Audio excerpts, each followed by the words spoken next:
పరిమళాన్ని పరిచయమే చేసావు. తారల్లో మెరుపులన్నీ దోసిలిలో నింపావు.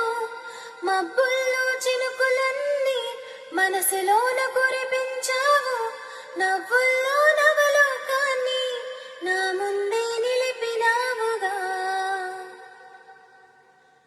నీ జ్ఞాపకాలన్నీ ఏ జన్మలోనైనా నీ మరువలేనని నీతో చెప్పాలని చిన్న